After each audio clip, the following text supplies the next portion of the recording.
Voltamos com grandes temas, hoje discutindo doação de órgãos. Misael, você que recebeu a doação de um rim, você chegou a conhecer o doador? Outra coisa, a participação da sua família, como foi? Bom, a primeira pergunta, eu cheguei aí na casa, ele morava lá em Macaíba, e justamente a doutora Kelly conhece com o Márcio, a gente foi lá. Só que quando eu cheguei lá, não encontrei a família dele, a casa estava fechada. Encontrei acho que a irmã dele, só acho que a caçula, mas também eu perguntei pela mãe dele, eu me esqueci na época, mas o nome dele eu me lembro perfeitamente, José Elvis de Medeiros. E ela disse, minha mãe saiu e ela só chega amanhã, que foi para o interior. Eu disse, não, tudo bem, depois eu volto aqui. Mas nunca voltei, mas eu tenho vontade de um dia voltar lá de novo. E sobre a família, eu acho que é muito importante, né, o apoio da família, porque eu acho que a família é a base de tudo, não é isso? Se você estiver doente no hospital, eu acho que se a família não estiver ali lhe dando apoio, lhe dando força, te visitando, dependendo da doença que você está lá internado, eu acho que a pessoa fica psicologicamente abatida, talvez isso seja até ruim para a recuperação dele. Doutora, se colocou aqui da rigidez, das coisas criteriosas, profissionais e bastante éticas na condução de todo esse processo de doação, né, e de recepção. Mas se fala em comércio ilegal de órgãos, né? Aqui em Natal, por exemplo, aconteceu o desaparecimento de algumas crianças. Se chegou a falar, inclusive, que eram crianças que se pegavam na periferia de Natal para levar para outros estados e lá extrair os rins e fazer a doação no mercado negro. Existe isso? Até que ponto isso é um mito? Francisco, realmente assim, a doação no Brasil ela é muito segura, né? Então isso é uma coisa que a gente realmente fica muito orgulhoso, mas realmente tem relatos, né? Por exemplo, países como a Índia, né? Então se autoriza a doação, né, de pessoas vivas, né? Um rim, um órgão por dinheiro, né? Então isso existe em outros países, mas realmente no Brasil isso é muito interessante, porque até a doação de parentes não relacionados, a lei hoje no Brasil, você, para não ter autorização judicial, você tem que ser parente até 4º grau, isso quer dizer até primo, né? Então, pais, irmãos, tios, primos de 1º grau, tá? Sobrinhos, e esposas. Fora disso, do 1º grau, do 4º grau, você precisa de autorização judicial, exatamente para que a gente evite esse comércio, né? Então, todos os nossos transplantes com doadores relacionados, que tem um irmão, e que são amigos, esses vão para autorização judicial. Então, a gente fica bem tranquilo, porque o juiz vai avaliar esse tipo de relação, né? Desse parentesco aí, se tem ou não comércio no meio, mas não cabe à equipe médica, tá?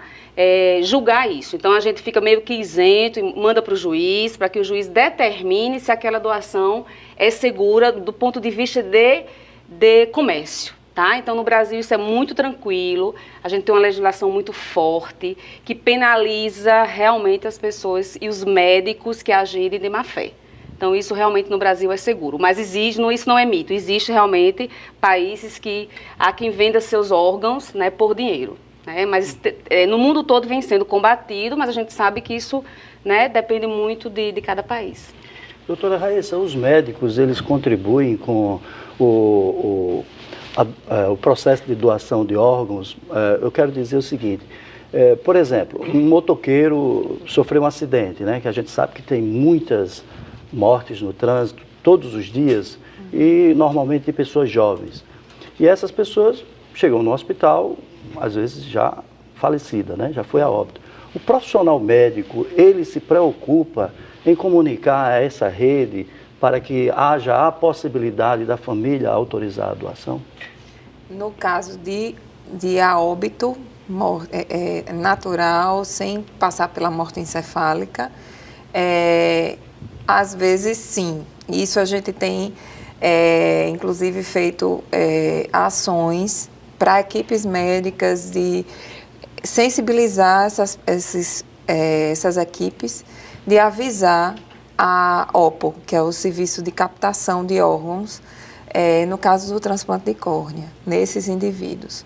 Em caso indo para a morte encefálica, uma vez vai se abrir o protocolo, ele tem que ser avisado à Central de Transplantes, que vai abrir o protocolo, vai começar os exames para se detectar se está ou não em morte encefálica.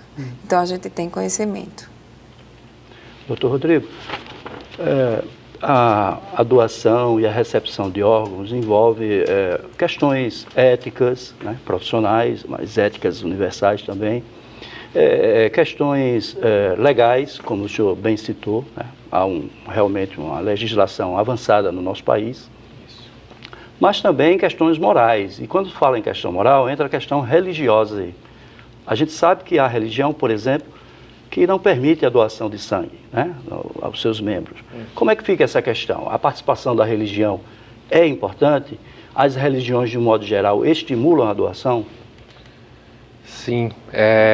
Francisco, a gente tem sempre, esse é um tema muito importante, a gente tem sempre nos fóruns, nos congressos de doação de órgãos, a gente tem sempre aquela mesa ecumênica, vamos dizer assim, das várias religiões. Lógico que não dá para trazer todas as religiões, mas 4, 5, 6, né? A católica, a protestante, o islamismo, os espíritas, etc, etc. Eles são convidados, cada representante, normalmente são os seus representantes locais, a contribuírem com a discussão. E eu posso assegurar para vocês, a população, que praticamente todas as religiões, elas são favoráveis à doação de órgãos. A gente não tem nenhuma especificamente para a doação que seja contra.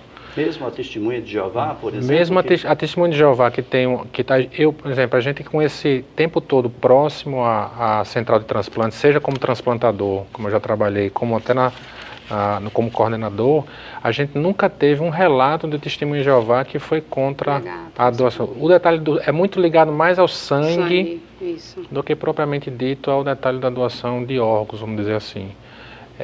Então, todas as religiões, elas são favoráveis à doação, não tem nenhum impedimento específico voltado para a religião. Outra coisa também importante é que o fervor religioso, vamos dizer assim, aqueles que são mais fervorosos e tudo, também é um grande mito de esses pacientes serem contrários à doação, porque acreditam nisso, naquilo.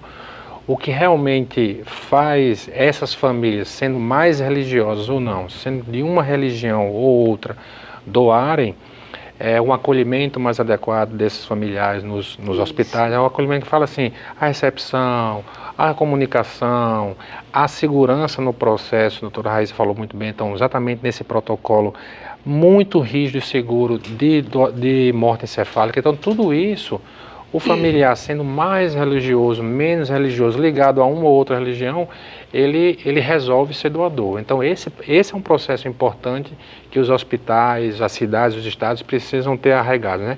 O acolhimento familiar.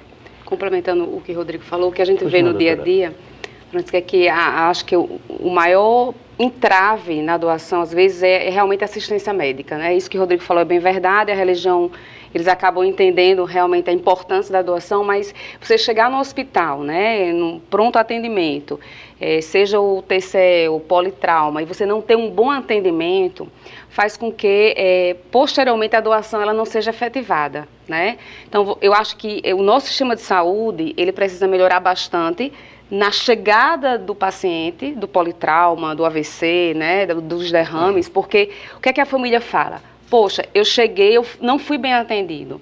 Eu esperei um médico X que não veio avaliar. Ele ficou aqui numa maca, no corredor. E agora ele está em morte encefálica e ele é doador, né? Então, por que eu não tive um bom atendimento no começo para que agora eu possa doar e esteja certa de que realmente esse atendimento ele foi feito desde o começo para que este final não acontecesse. Então, a gente tem um índice de recusa importante, né?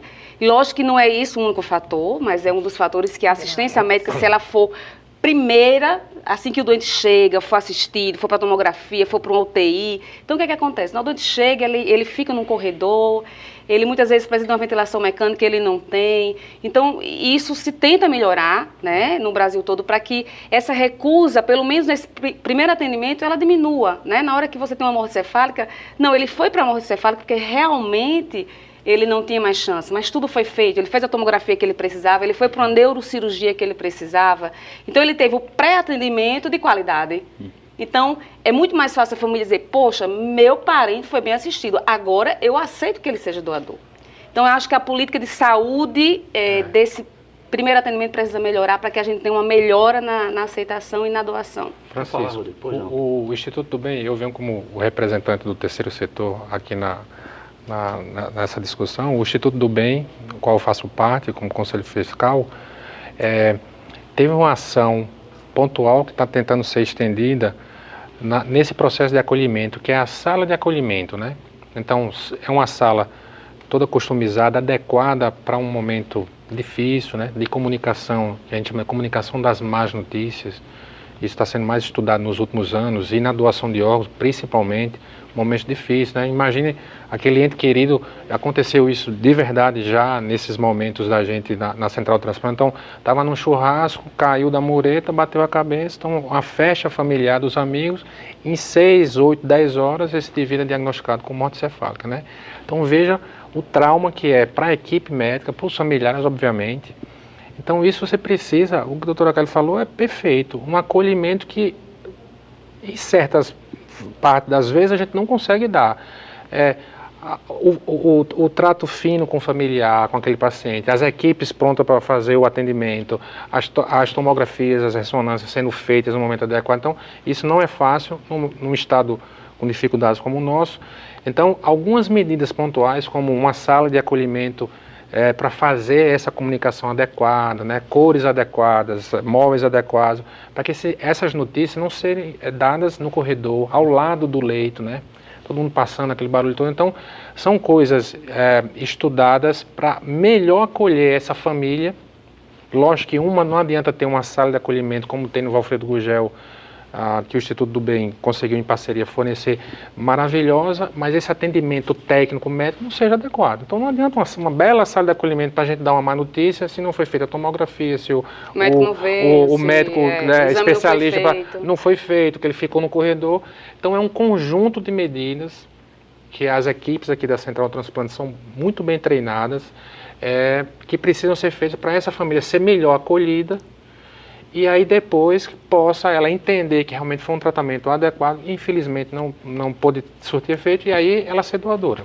Existem psicólogos que contribuem com isso? Outra coisa, o que é o Instituto do Bem e o que ele faz, onde ele se localiza? O Instituto do Bem é uma organização do terceiro setor, é uma ONG, que iniciou as suas atividades em 2011, exatamente nessa ascendência da doação de órgãos no Estado. Então, o Instituto do Bem começou muito com atividades de terceiro setor mais voltadas para a saúde, mas com o desenvolver das suas atividades, então, muito com a doação de órgãos, na melhoria da doação de órgãos, então, com a sala de acolhimento, com o Protransplante, que é um projeto de atendimento ao pós-transplantado, né, com a UNP, várias ações relacionadas inicialmente com a doação de órgãos, mas que foi se estendendo para outras áreas, como educação, a parte de evitar gravidez precoce em adolescentes, esporte agora com cadeirantes praticando tênis, enfim. Começou com saúde, está em educação e esporte, melhorando a cidadania e a qualidade de vida. E aí ele assim, está imbuído também nesse processo todo da doação de órgãos, porque volta e meia cria-se um novo projeto, como agora a gente está com Criança Ativa, né? Que é ajudar as crianças, que é uma população com um pouquinho mais de dificuldade de fazer o processo todo do transplante, né? O doador, que é mais difícil, as doenças que são um pouco mais complicadas, o preparo do doente, que é um pouco mais delicado do que um adulto. Então a gente está agora com o projeto em andamento, o Criança Ativa, que é facilitar essas crianças do estado do Rio Grande do Norte a transplantar, serem receptoras de transplante de rim, né, do órgão de rim. Pois eu queria abordar aqui com o Misael. Misael, você que passou por essa experiência, a pessoa que está fazendo a doação do órgão, ou semi-morta ou semi-viva, né, tanto faz, e a pessoa que vai recepcionar também está numa condição ali do limiar, né, entre a vida e a morte. Como foi o atendimento seu? Porque a gente sabe que o médico, às vezes, na maioria das vezes, são muito humanos, eles são muito profissionais, mas às vezes as condições não permitem que ele avance, né? Como foi essa sua experiência nesses momentos iniciais que você recebeu a notícia e que o médico lhe abordou? Olha, conta pra gente. Eu tive muita sorte, né? Acho que minha geração, posso até falar isso, de ter esses médicos maravilhosos aqui, né? Primeiro, quem me deu a notícia que tinha um rim para mim, a doutora Kelly. Ela ligou para mim uma segunda-feira de manhã. Doutor Rodrigo, na época, fazia parte do UOL lá, do pré-transplante, e ele me acompanhou, acho que uns 2 anos, né, Rodrigo? Por aí. Uns 2 anos, e para mim, eu fui super bem atendido. Até hoje eu sou pela equipe lá. Graças a Deus, não tenho a menor dificuldade. Não tive nem tenho. Você hoje toma medicamentos? Como é a sua... Você pode comer de tudo? Olha, como é que está hoje a sua situação? É o seguinte, o medicamento a gente não pode deixar de tomar. Certo. Se é um medicamento, é a mesma coisa de você estar querendo que aquele órgão morra.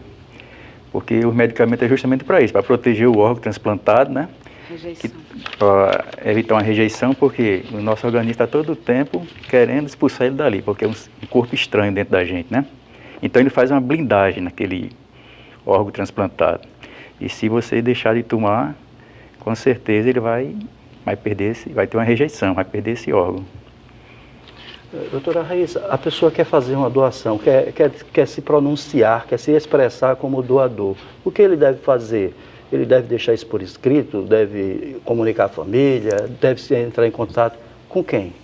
Olha, Francisco, comunicar à família, falar para as pessoas mais próximas, as pessoas que provavelmente serão as pessoas que vão acompanhá-lo no hospital, que tem o desejo da doação, de realizar uma doação. E tem que vir da pessoa ser um sentimento próprio, porque quem vai estar aceitando ou não a doação é a família.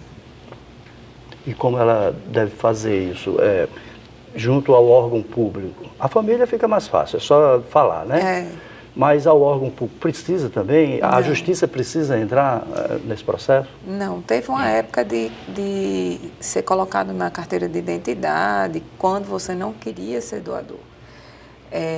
Mas não existe mais essa necessidade. É só comunicar a família e a Família família resolve. Ficou prático, fazer bem prático, Até porque eu prático, acho que não funcionava. É até pior, né? Doutor Rodrigo, existe órgãos que podem ser doados, ou só podem ser doados quando a pessoa está com a morte encefálica, e órgãos que também podem ser doados quando a pessoa já faleceu, já está morta. Existem diferenças na verdade, em relação aos existe órgãos? diferença. Na verdade, os tecidos, eles podem ser doados pós a parada do coração. Resumidamente, 2 situações, né? E tem algumas particularidades, a doutora Kelly até tocou numa delas.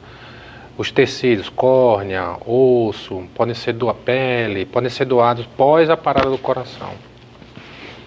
E os órgãos, vamos de uma forma generalizada, e os órgãos, rins, pâncreas, pulmão, coração, com esses órgãos ainda em vitalidade, ou seja, para ficar bem claro para a população, né? O coração batendo. O indivíduo está com morte cefálica, ou seja, diagnóstico de morte efetivado, com toda a segurança, mas com aquela situação clínica, o coração batendo, o organismo sendo oxigenado pelo respirador e tal. Então, esse aí vão ser a doação que precisa desse coração batendo, né, esses órgãos. E córnea, como a doutora Raíssa falou, até 6 horas, ou, se eu não me engano, são mais horas ainda que podem ser retirados após a parada do coração, pele. Os tecidos, que são considerados tecidos, aí esses podem ser após o coração parar. Tem algumas situações específicas, nos últimos anos, de centros mais modernos, de uma infraestrutura muito mais favorável, que é essa situação do coração parar, alguma situação clínica do coração parar, e esse indivíduo é colocado num circuito extracorpóreo, numa bomba, que mimetiza o coração funcionando. Então, os órgãos ficam sendo viáveis, né? Porque é como se fosse... toda a circulação fica sendo mantida muito rápida, não pode ficar 1 dia, 2 dias, mas poucas horas, e aí faz a retirada de órgãos com o coração parado, mas nessa bomba, para poder ser doadores. Não são órgãos, do ponto de vista clínico, mais adequados à qualidade, porque estão numa situação precária, mas vários estudos mostram que mesmo assim esses órgãos vale a pena transferir. É melhor um indivíduo, um renal crônico, que receba um rim nessa situação do que ele ficar em diálise. Tá. Isso já está bem comprovado. Uma coisa importante também, Francisco, eu acho que é explicar para a população que essa doação, na hora que os médicos informam a morte, essa decisão ela precisa ser rápida, né? Porque daqui um tempo, 2 dias, 3 dias, vai parar tudo. E vai ter um momento que, mesmo a família querendo, você não tem mais como doar. Porque já não é mais viável, a pressão já caiu, as drogas já não sustentam, né? Então é importante, uma vez diagnóstico de morte encefálica, a família precisa se posicionar, né, com a sua equipe hospitalar e decidir o mais rápido para que tudo isso seja agilizado, para que esses órgãos sejam viáveis e que aquela doação seja efetivada e quem venha receber tenha sucesso nesse transplante, né? Então, uma vez morte encefálica, já se sabe, é morte, não tem mais o que se duvidar, é apenas decidir, né? O cidadão em vida, ele pode já deixar na carteira de identidade dizendo que é doador. Hoje não há mais necessidade, né? Você só comunica a sua família e pronto. E a família na hora vai dizer, quero ou não quero. Ele pode até dizer em vida que ele quer ser doador. A família na hora que vai resolver. Certo. Tá? Mas essa decisão precisa ser rápida, né? Doutora Kelly, quais as perspectivas de evitar o transplante? Ou seja, a doação e a recepção do órgão. Eu quero perguntar assim, do ponto de vista científico, do avanço da ciência. Por exemplo, as células troncos, elas já estão no nível de evitar esse tipo de procedimento, mas a senhora responde daqui a pouquinho. Vamos para o nosso intervalo, voltamos já. Grandes temas hoje discutindo doação de órgãos.